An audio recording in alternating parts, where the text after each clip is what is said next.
The Blackstone Endless Side Quests. Loading complete.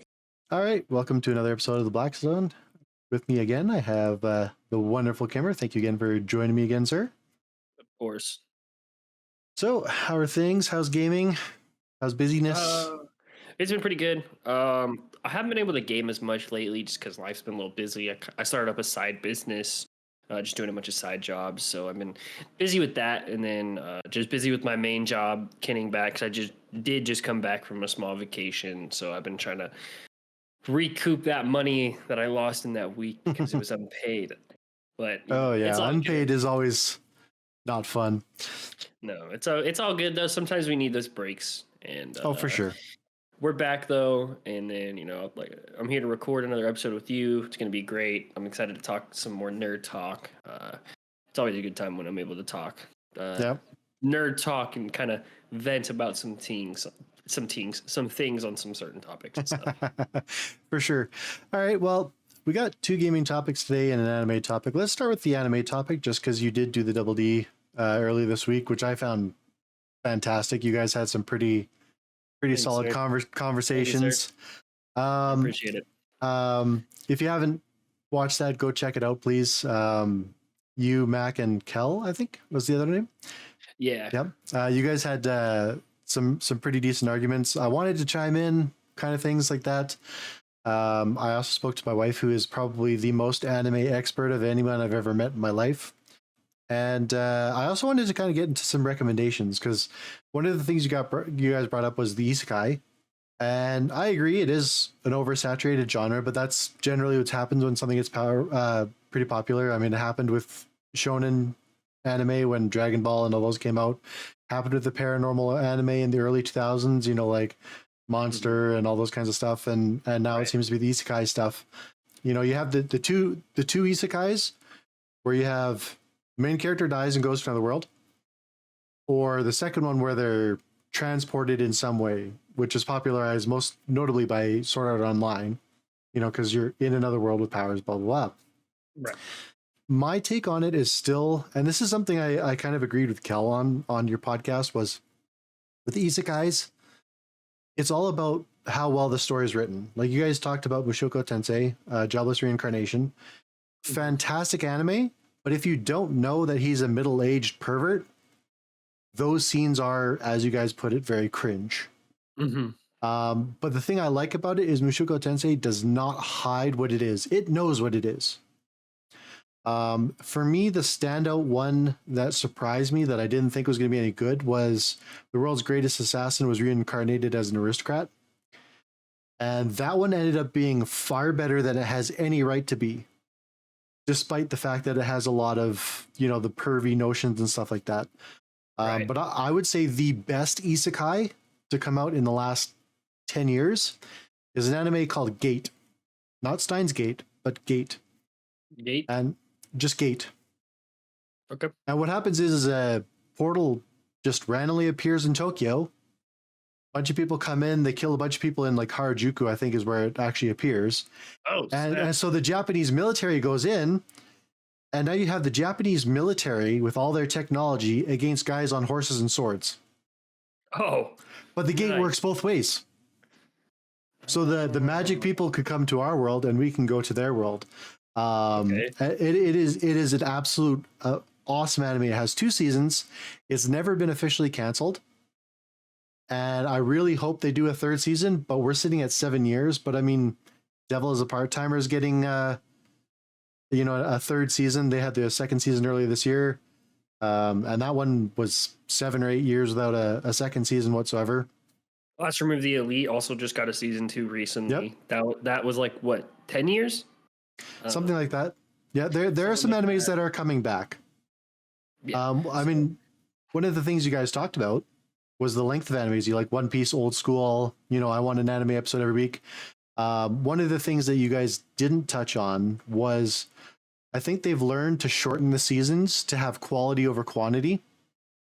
And one of the things I bring up is Full Metal Alchemist, whether you like it or not. The first one was so good up until a point when it hit the manga wall, and then it just became garbage afterwards. Whereas Brotherhood is done faithful to the manga. Again, whether you like it or not. I know some people it's like the best anime, and other people it's, you know, it hits a lot of offensive notes for whatever reason, and I'm not going to get into that. But so my question to you is, isekai notwithstanding, because I went off on a little bit of a tangent there. What genres that you don't normally watch have you found like an amazing anime in? A lot of people are probably gonna get me, but romance. I have to remember the name, and I could probably go back on my list. But I watched it in high school, and Okay. it had me moved. I don't think I've watched another romance anime since, but I would say a romance. What was the name? I'll find it and I'll say it next week in the next podcast that we have. But I would say probably a recent one is like I really haven't been into sports at all. Oh yeah. And Aoshi. Yep. It's a soccer anime that got me into more of the sports anime, and so Blue Lock as well. I don't know if anyone's seen Blue Lock. It's pretty. Blue Lock has a very interesting premise. It's very different to other sports anime. It's more of like a sports thriller, which is kind of unique. Yeah, exactly. And I think just like mainly the sports with Aoshi. I don't think, other than like isekai, with jobless reincarnation. I guess I don't know what genre it would be, but I don't know if you've ever watched Tomodachi Game. I have not watched that one, but I know which one you're talking about. I think it goes under like thriller, suspense. It's kind of like a Squid Games, but an anime kind of. Yeah. Well, okay. Amazing, by the way. I recommend you go watch that like after this, because that's amazing. The main character is OP. Yeah, there's a lot of good anime if you know what you're looking for.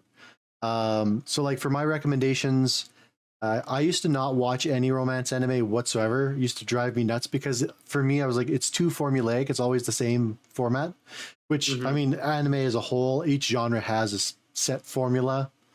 So like if you look at romance anime, my favorite one off the top of my head is probably an anime called Wotakoi.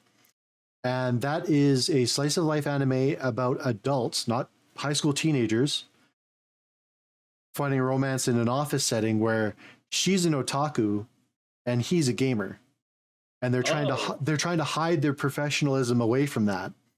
And it's probably as close to as perfect as a real life sort of slice of life anime that you can get without it being super dramatic like Your Lie in April and How to Eat, or I Want to Eat Your Pancreas, and all those kinds of really, emotional ones. In terms of sports anime, I will admit I haven't watched a whole lot, but my wife did kind of get me into Prince of Tennis, which is hilarious. But if you don't like long-running series with the same gag, it gets old. So if you watch the first 2 or 3 seasons, you're probably pretty good. If you finish the whole series and the movies and all that stuff, it's too much. But you look at a lot of the stuff that they come out with now, excuse me, and they have a lot of really good premises. And like you guys were talking about how the names are really off. And apparently in Japanese culture, when you're looking at a story or a book to read, they generally have longer titles because they don't have like the synopsis in the back. I mean, they do have trailers and stuff obviously for the anime, but for a manga, if you're looking at it on a shelf and you're not sure about the artwork, how are you going to know what it's about? Right. So like, in another world with my smartphone and stuff. So it gives you the premise. And while I agree, some of the titles are absolutely ridiculous. In fact, I will grab one for you in a second. I should have grabbed it before we started recording. It does kind of grab your attention because I will admit, when I'm manga shopping, I'll see some titles and I'll go, you know what? I want to read that just because this sounds hilarious or interesting or whatever. 1 second. So this is the one that I picked up. I don't know if you can read the title there. The Sorcerer's King of Destruction and the Goblin of the Barbarian Queen. Yes. Okay. The reason I grabbed this is when I flipped it, I was like, that just sounds weird. But I looked at it, the art style is actually really nice. And again, that's why I bought something with a weird title, right? But let's do we're going to do like a 3-minute, and I'm going to put us on at least a visual timer. We're going to do a 3 to 5 minute thing. We're going to go for an anime rumble. Now, you and I have had this idea. We're actually, for those of you listening, we are actually planning, we don't know when yet, of having a bunch of our friends, our viewers even, coming in. We're going to stream it, and we're going to do sort of an anime rumble on, you know, what's the best this anime, what's the best anime, who's the best character, this, that, the other. And we're not going to do the most powerful characters because I know all of us, we're going to hear Goku and Saitama out. And in fact, according to Death Battle, the channel Death Battle, shout out to them, their stuff is hilarious. The most powerful anime character, as far as I've seen from all of their math, is Sailor Moon. So there you go. Anyway, so we're going to do our anime rumble. My question to you is, what is the better anime when it comes to, or sorry, let me rephrase. What's the better style of anime? Something that has a really good story, or something that has really good animation with a mediocre story? So if you have if you look at an anime like Beck, which the animation is not standard. It took me a while to get into. I don't know if you've ever seen Beck, or Mongolian Chop Squad is what's for you. So. It's a music anime. I love it. I wish they had done more because the manga is way better. But the animation style is very different. So the animation style's, but the story is really good. And then you have something on the flip side where, you know, you take a look at any of the modern manga right now, where the animation's fantastic, but the story's, So what do you prefer? Like, when it comes to genres, is there a genre that they can get away with lax storytelling because the animation's spectacular? Or do they have something that's very much, it has to be a good story regardless of the animation? Because I know video games, the opinion's generally the opposite way. They don't care about the graphics if the story is good, right? So that's why I'm asking that. So timer starts now. I would say, for a broader answer of the question, if you look at just wanting a basic story but good animation, I'm just gonna go with put you in the right direction. Any Shonen Jump, current Shonen Jump show. If you want great animation but a mediocre ass story, excuse my language, go to any Shonen Jump show currently out right now, except for One Piece.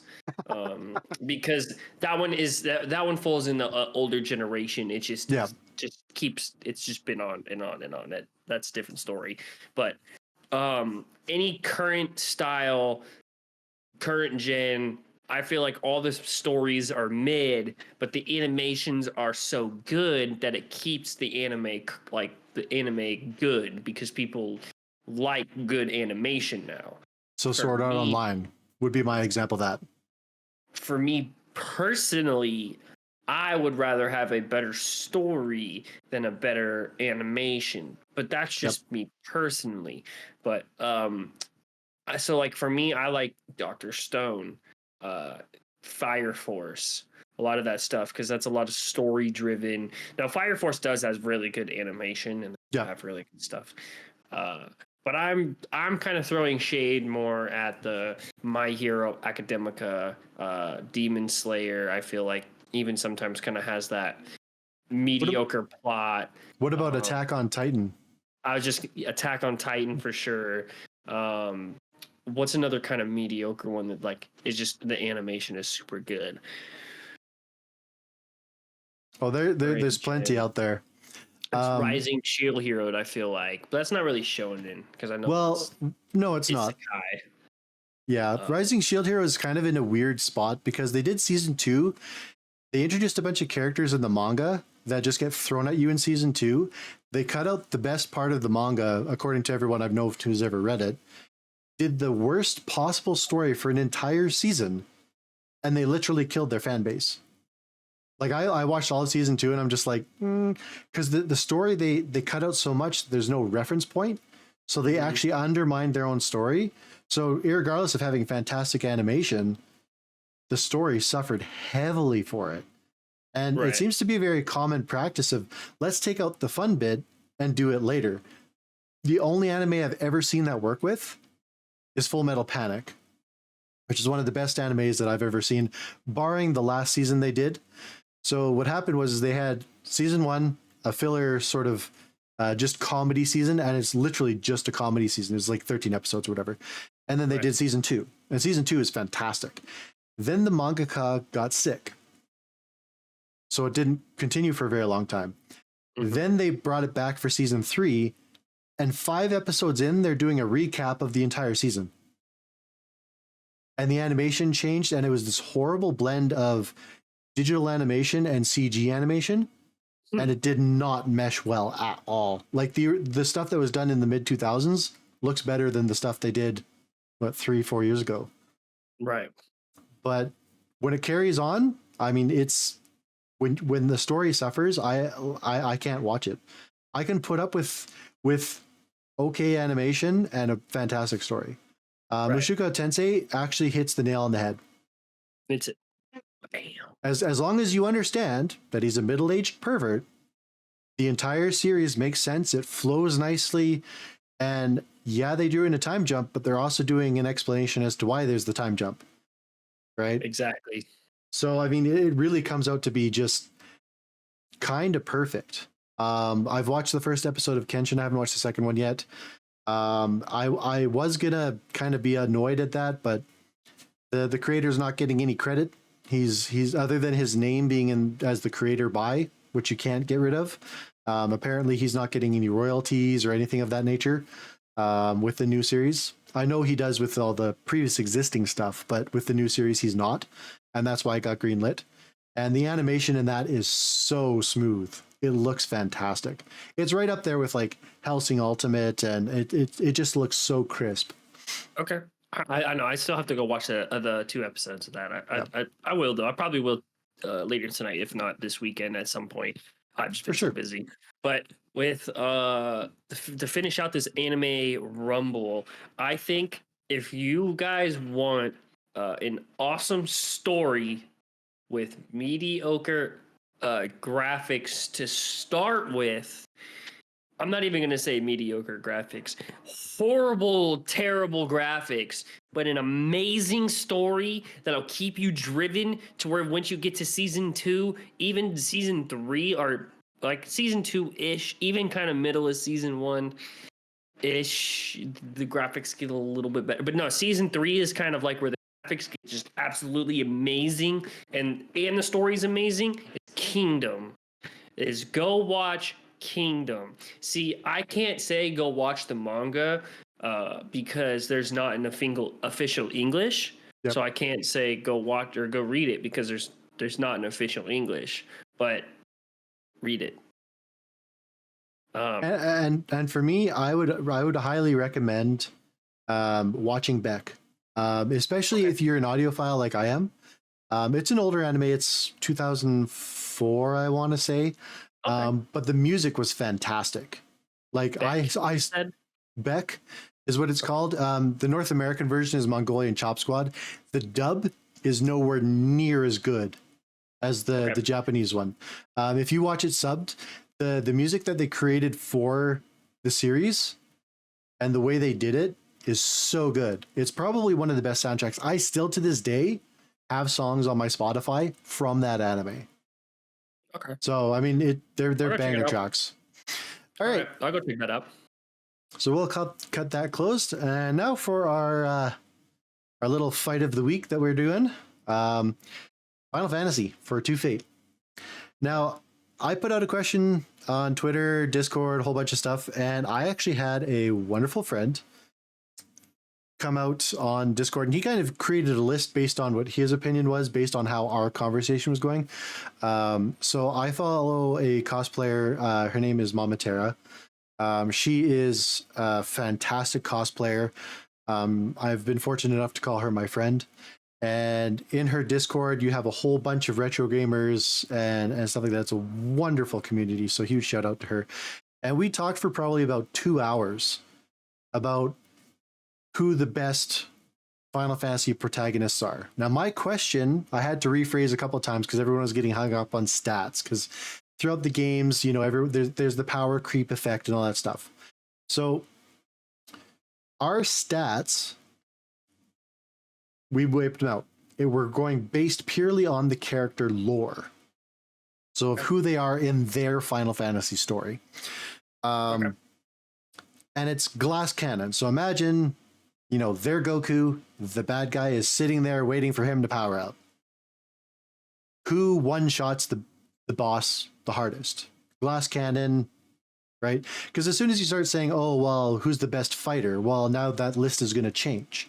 Who's the best, you know, who's the fastest? That list changes again. You know, who can take the most damage? Again, that list changes. So this was a huge discussion. Now, you've already told me you've never played 1 through 4. Yes, is that correct. I haven't played 1 through 4. I think I've played enough of 5 and 6 where I think I can give in enough opinion. I haven't beat just because I was young and then I lose the systems. Life happens. You know, kids, right? The other caveat is we are not including any characters from 11 and 14 because they're MMOs. That's just there's too much to go there, and it's only the protagonist, so it's only the main character. Right. It's not one of the side characters. So Final Fantasy VII, you could say, well, technically Vincent's probably the most powerful. Sorry, but no. Not really the protagonist, no. Exactly. And for people who think for 12, Vaan is the protagonist in 12 because there's some mixed feelings that everyone's the main character. No, it's Vaan. Vaan is the main character for 12. He is. All right, going forward, do you want to do like top 3, like 3, 2, 1, or what do you think? Based on the fact that you haven't played 1 through 4, now I will tell you our list compiled, the highest one is Cecil from Final Fantasy IV at number 8. And I kind of agree with that because he's a paladin. He can take shit, but everyone's like, well, if you build him right, he can do lots of damage, which is true. But he was never the main damage dealer. That's Ryda and Kain, the Dragoon. Mm-hmm. So he was the all-arounder. He's kind of like, I can do I can do a lot of everything, but I am not the most powerful. Right. And then Final Fantasy III, the Onion Knight at 10, Firion and the Warrior of Light are 13 and 12, according to the list that we compiled. Oh, okay. So the games you haven't played will not affect the top 3. So let's do the top 3. Okay. So I'm going to start with you because I already have a list. I already have my answer. Okay. So I want you to give me your top 3. I will give you my top 3, and then we can have a little bit of a discussion about it. All right? Okay. Sounds good. All right. For my number 3, I think it might cause a lot of controversy because obviously this is top 3. There's also a bunch of other people that would be behind this person. I think it's Lightning. I'll give my reasoning later. Okay. Obviously, we'll do some discussion here in a little bit. Mm-hmm. I think it's Lightning. Number 2. I had a lot of like. Before I go forward, you haven't played 16 yet, right? No, we're not including 16 because not including 16. I don't want to include any spoilers or anything like that, and I have not played it. Perfect. So, and because it's only been out for 2 weeks. Well. Yeah. Okay. I didn't include 16 as well. I just wanted to make sure that people also know that as well. Just clarification. No 16. But yeah. So number 3, I have Lightning. Number 2, I have Cloud. Okay. I just think. Okay, we'll do save discussion. For number 3. You mean number 1? For number 1, I'm probably gonna get. It's Vaan, in my opinion. Interesting. It's gonna be a lot of backlash, I know, but number 1 is Vaan. You gonna hit me? Please don't. So I will give you my number 3. And none of yours are in the top 3. So this is going to be a very interesting discussion. Oh man. Okay, so number 3, I have Bartz from Final Fantasy 5. Okay, the man is he's literally the embodiment of crystals. The man's like, he is magic. Number 2, I have Noctis. Okay, yeah, that's fair. And again, he's embodiment of crystals. And then number 3, I have Terra from Final Fantasy 6. 6. And Terra. Okay. That's a respectable list. You know, I feel like that's a respectable list. Now, we came out with many, many different theories as to why, how, all these things, and I will share with you those theories. But first, let's start with Lightning. Why do you think Lightning's number 3? Well, let's start with the obvious answer. Didn't she have like 3 games made about her? Why don't we just start with that? I mean, what other game and what other character had 3 games made about? No, I'm just kidding. Like, not kidding. On a serious note, I feel like that she was one of the like most powerful, like in just her decision making, in her ability to work with others, and she didn't have that like selfishness that most other protagonists I feel like had. Like, she did, but she didn't at the same time. You know what I mean? And But that still doesn't answer the question of being a glass cannon all in one, like one shot.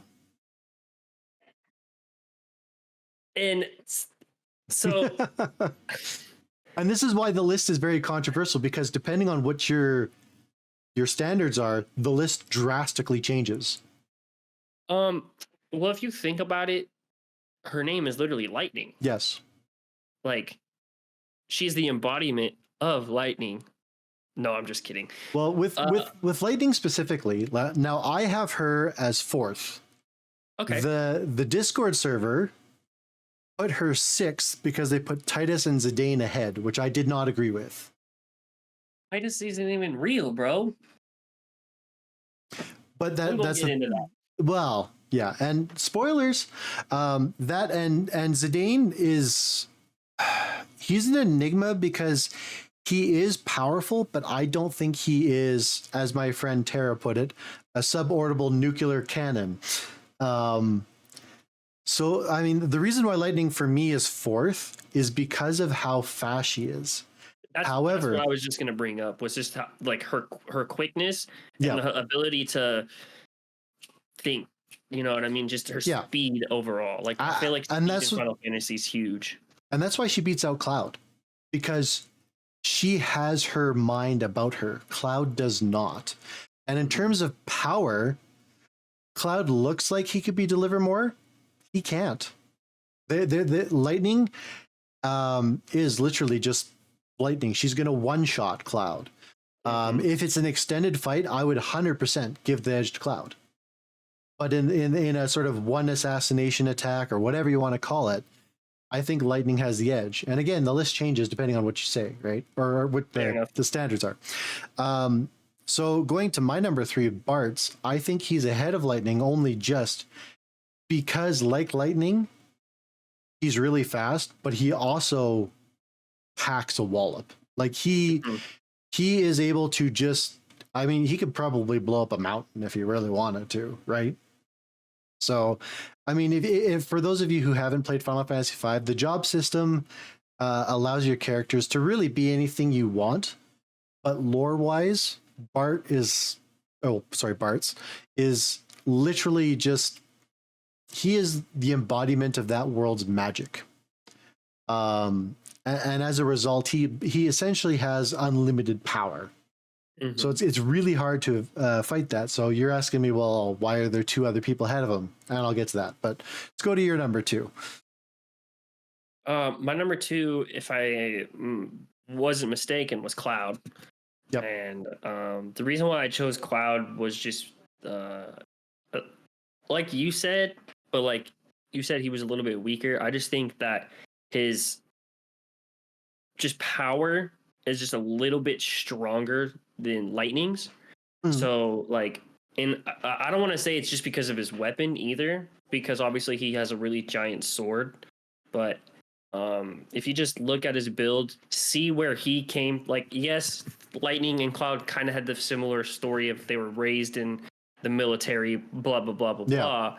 But I think that the conditions Cloud was in, his training and his like missions were more. It's just weird how to put. They were harder, I guess. Yeah. And they had to challenge him more, but like not because he was like so strong. You know what I mean? Yeah. Like it's a kind of hard to put. And I get it. I agree with you. Do you want to know where he was on the Discord list? Yeah, what was it? He was 7th.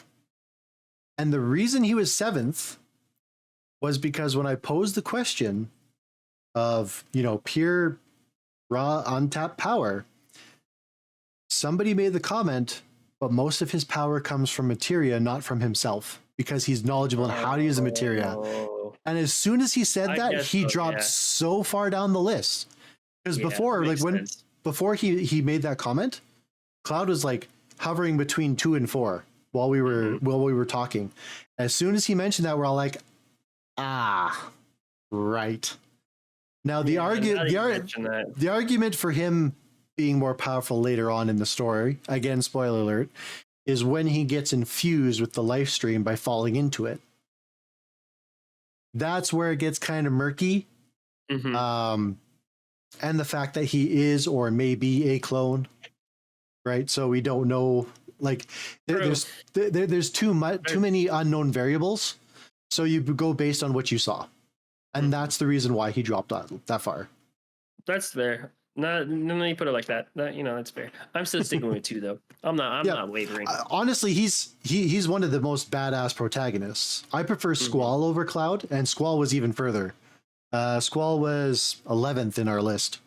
Oh wow. Well, because Squall isn't powerful. He's just a normal guy. I was just gonna say, he's just a normal guy who plays cards. Pretty much, and waves a badass sword. True. He is probably the most human, relatable of all of the Final Fantasy protags. Maybe Vaan. I was just gonna put in there. Vaan, maybe him, but that's why he's number 1 on my. We'll get into that, but you still have your number 2. But no. So my number 2 is your argument for lightning, but Noctis is faster. Okay. And because he's an embodiment of the crystal, he doesn't have unlimited energy, but he has like massive internal power. And so where you put lightning, I put Noctis for that reason, because he is faster, as well as he also has the damage to follow through. Mm-hmm.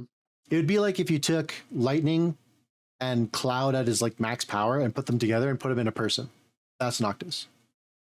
Yeah, that makes sense. Even though he's not my favorite protag, just pound for pound, the dude jumps in, you're pretty much toast, right? Right. So for you got Vaan for 12. I'm not going to argue about Noctis. That's pretty clean cut. I don't think there's not much argument there. Once you know who he is and what he does, it's But Vaan from 12, which is one of the least played Final Fantasies. Now, I will openly admit I have played it only once. And that's just mostly, as I said last podcast, the unskippable cutscenes and the tutorial is so long. It's a hard get through. Mm-hmm. But having said all that, why would you say Vaan? Why is he your number 1? The reason why I think he's my number 1 is just because of that more human feel that he is, and that as you see him go through the story, he does get stronger. And so if we're going, I'm thinking on this list, I'm thinking endgame. I'm thinking you're about to beat Final Fantasy. This is where they're at. This is their strongest. They're in their prime, I guess. Yep. You know what I mean? I just don't see Vaan just dropping dead. I think that with his I don't know what they're called, like their ultimate, I guess. I mean, you know what I mean? It's like his magic power. Right. I guess it's just it's way too strong, I think. You know what I mean? It's just like I don't know how to describe it, because it is such a different Final Fantasy compared to very much other is. Final Fantasies, that it has an Esper system which isn't like actually connected to the actual characters. You know what I mean? Spoilers if you haven't played 12, and it's like the magic isn't even really connected to the characters like how in the other ones are. There's certain characters that are like magic or blah blah blah, you know. And so it's like I think that if you have to build him right, you know what I mean? So it's like one of those, like how you have your number 3, Right. you have to build him right. And when you build him right, let me tell you,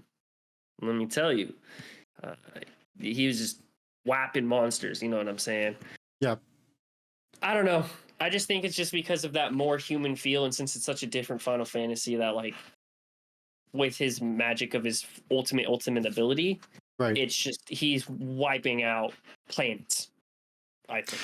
Well, and that's the thing though, is he was so far down the list because he was more human. But he does have that innate ability similar to Cloud, but he doesn't have to gather it for. So the difference I would say is Cloud is more like a wizard. He learned how to use it. He got the spell book and now he's casting a spell. You know, he's got the item in his hand that's giving him the ability to do it. He's just really good at doing it. Whereas Vaan is more like, you know, if you play D&D, he's a warlock. You know, he has the ability to take in energy from the espers and all that other stuff and become this powerful person. So I would have ranked Vaan much higher on the list than the Discord did.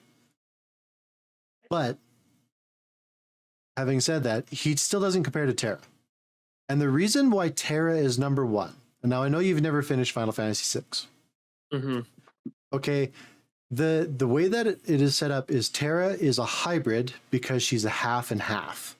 She is half human and half esper. Espers are magical creatures who live in the essence of magic, and humans are very good at exploiting it, very good at using it. And Terra being born into that, as you go through the game,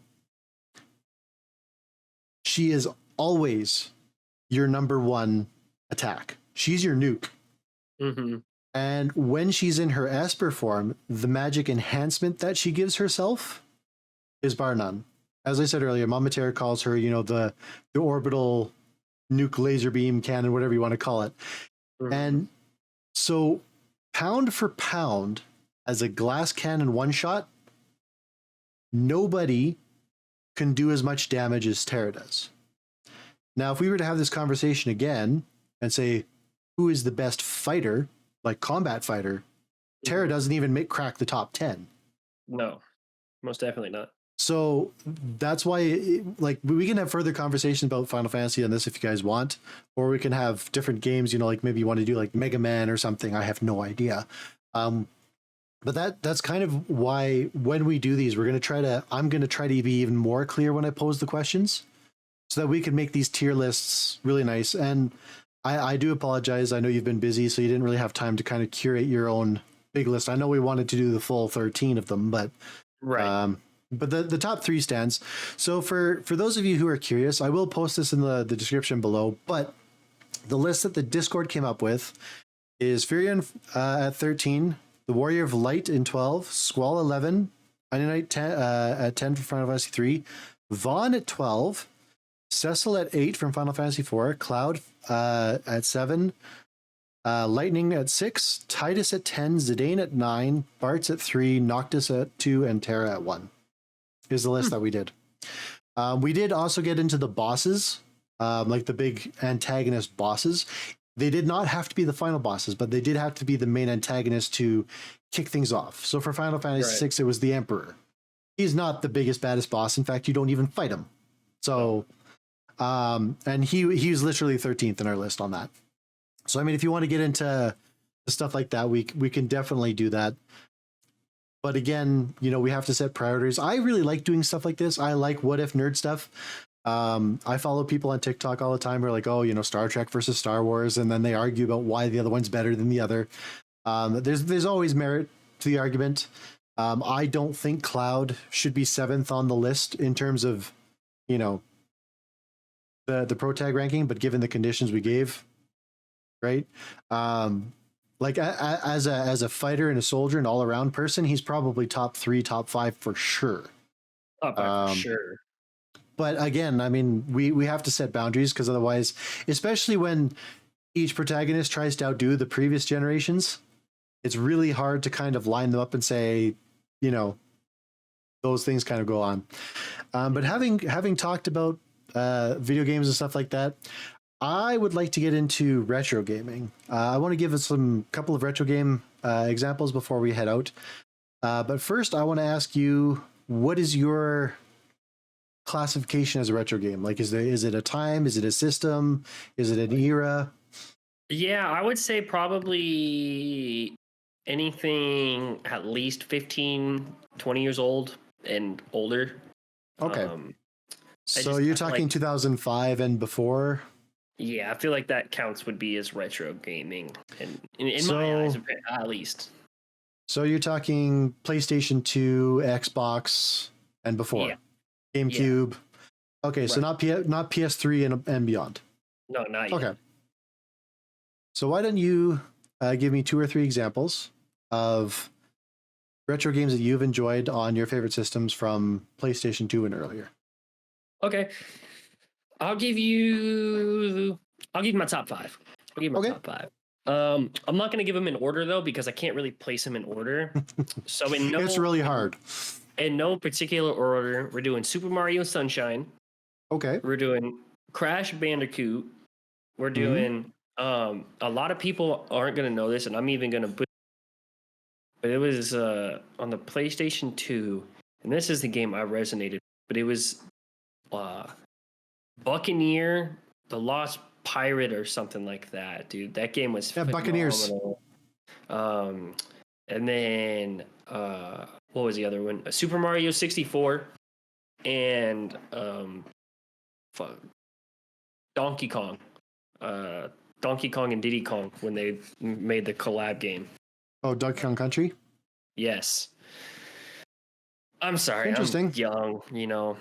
My brain doesn't work the way it used to, you know. Yeah, Donkey Kong Country came out long before you were born, sir. I just remember playing with my like my aunt, my uncle, my dad, my mom. Just all my aunts and uncles never would have even touched a video game system. That's fair. So for me, I'm just gonna go by system. I'm gonna go by 1 or 2 favorite games.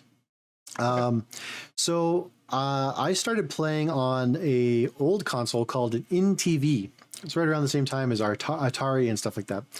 And there was a game it's just called Tank War. It's kind of like Scorched Earth. Just one tank sits here and all it can do is just do this with the cannon, and the other one can move back and forth and do that with the cannon.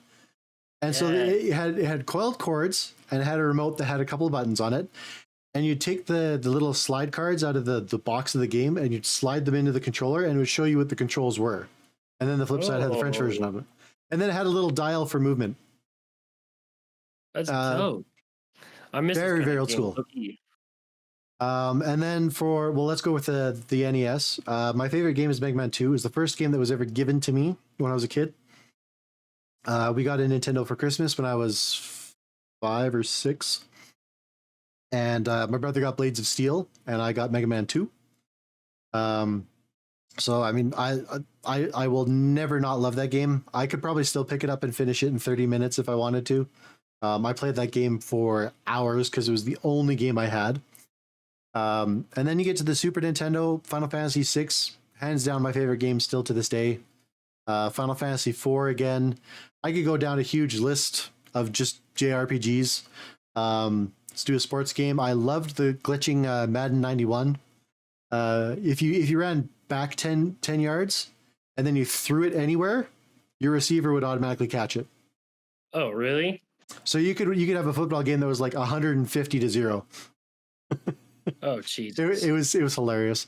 Of course, NBA Jam Tournament Edition, Killer Instinct, Street Fighter 2, yada yada yada. Technobowl. Yep. Going to the 64. I loved Ocarina of Time. I know everyone's gonna be like, well, what about GoldenEye? I liked playing it, but I got really tired of it because at the time we only had like a 20-inch TV, so it was a hard game to play on a small TV. Right. And my parents would let us use the bigger TV upstairs, so it was an interesting choice. Then we go into the PlayStation. I mean, obviously, things like Parasite Eve, Final Fantasy VIII, I actually prefer of the three that came out on PlayStation. Oh, that's PlayStation. Gran Yeah. Turismo. Gran Turismo, yep. Gran Turismo was fun. I had playing that. I had to use my Game Shark to get rid of the licensing because I could never pass the licenses. Once I got past the licenses, I could play the game fine. But I always fucked up on like the start trial or whatever. I was always like just a split second off, and I got so frustrated. I said, "Screw it." So I plugged in my Game Shark. I cheated past that, just to get my license, and I played the game. It was a blast. Oh, that's so funny. Yeah, I don't know. I'm one of those gamers where once I've played a game and I've finished it, if you want to cheat, mod, whatever, go right ahead. Right? Right. Very, very few games have I actually cheated on without finishing. And most of them are games that I just hated, but I'd rented it. So I was committed to having it for the day. So I just fuck it, I'll cheat and play and all this stuff. Right. Yeah, it was an interesting time. I have so many games, so many fun memories. I spent thousands of hours playing games, but those are my kind of, Mega Man X, the whole Mega Man X series. And fucking tastic. Yeah, I played one of the Mega Man games. I forget which one it was, but I just remember having a blast on it. Well, they did a bunch of spin-offs. So you got the original Mega Man series, which I think was 11. Then you had the Mega Man X's, which I think stopped at 7 or 8. You had Mega Man Network, which is kind of like Mega Man Pokemon or Digimon or something like that. I didn't care for those, but I didn't have a Game Boy, so I never really got into them to begin with. That's They had for the Super Nintendo, there's a Mega Man soccer game, which is actually super fun for a soccer game. You have to play different powered up robots, and you have different special abilities that you can do. They did the Mega Man Legends games. The second one wasn't that great. The first one was actually really well done. It's kind of like an RPG. It's an anime style. But they did a lot of really, really cool stuff with Mega Man. I wish Capcom would be like, hey, instead of releasing another collection pack, let's release another Mega Man. But I don't know what their holdup is. They're so focused on Street Fighter, they're not giving any of their other games even the time of day. So no, it's only Street Fighter. Capcom, if you're watching this, we want more Mega Man. Mega Man, no more Street Fighter. Mega Man, please. And for those OG folks, and I know this is going to go fly right over your head, shout out to the classic cartoons of the early or late 80s, early 90s. Super Mario Brothers Super Show, which had the Legend of Zelda cartoon, which is fantastic. I love it. It's so cheesy. Captain and the Game Master, which was the first animated appearance of Mega Man, the actual Mega Man cartoon. The Super Mario, I said the Super Mario Super Show. What was the other one? Was it just Super Mario Brothers? Or Super Mario World? Yeah, Super Mario World. That was when the Super Nintendo came out. They had a cartoon with that. I still have some Nintendo Powers kicking around. I have, I think I got one or two that has the actual Metroid comic. That was fantastic. Metroid, another great game. Lot of running around. If you like fetch quests, you'll love Metroid games. Love it. You'll absolutely love it. Yeah. I still think Super Metroid is the best entry in the whole series, but that's just my biased opinion, and I'm sticking to it. So that's going to do it for this week. If you guys have any questions, comments, anything you want to see us feature next week, any questions, any rumbles, any battles, any arguments, feel free to give us a shout on all our socials down below. We got it all down there. And then we're going to work on getting some Discord set up at some point here once we get everything finalized, get our schedule finalized, blah, blah, blah, logistical crap.